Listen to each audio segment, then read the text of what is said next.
Welcome to the Socialette podcast, where we empower you with the marketing know-how you need to create the business of your dreams. I'm your host, Steph Taylor, and I'm a marketing nerd, Shiraz lover, and passport stamp collector. Join me as I dive into all things small business marketing and deliver them to you in bite-sized, fluff-free lessons every Monday, Wednesday, and Friday. Let's get learning.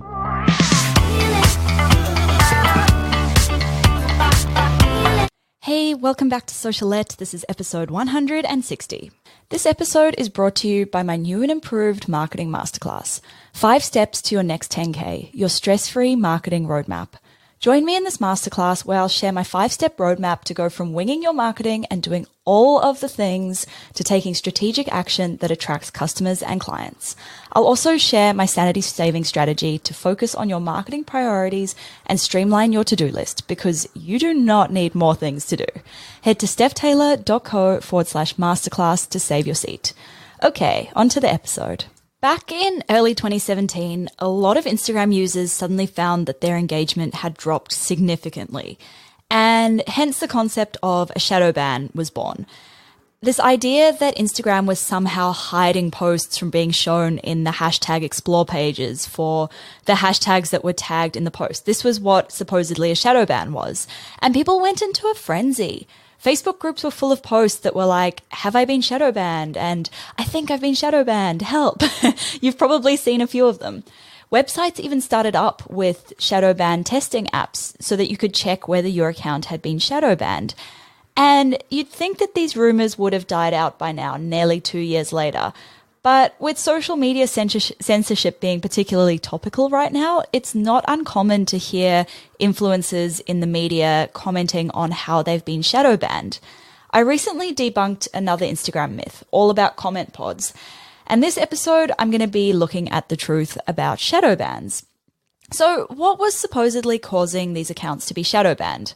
Well, when the rumors started, people believed that the main cause for shadow banning was using too many hashtags or using the same hashtags over and over and over again. On some level, this makes sense, right? Instagram would want to stop people from spamming the same hashtags over and over, especially if the content that they were posting wasn't relevant to the hashtags they were using. So, is shadow banning real then? Well, late last year, Instagram shared with TechCrunch the full scoop on how their algorithm works, including whether shadow banning was a true story or fake news. And to quote TechCrunch, shadow banning is not a real thing, and Instagram says it doesn't hide people's content for posting too many hashtags or taking other actions. So there you have it. If your engagement has dropped, you haven't been shadow banned. It's most likely just the algorithm at play. Of course, it's a lot easier to believe that you've been shadow banned than it is to take action to improve your engagement. To some extent, your Instagram engagement is out of your control. You're at the mercy of Instagram's algorithm, which, by the way, could change again and decrease your reach even further.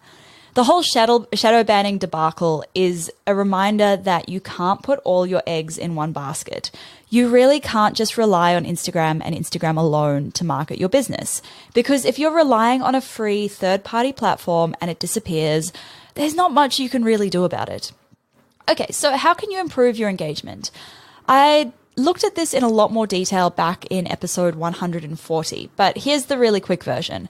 Post quality content that your audience wants to see.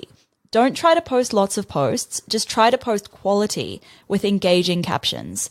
That's the really short version of it. Listen to episode 140 for the deep dive on getting your followers to engage with your content.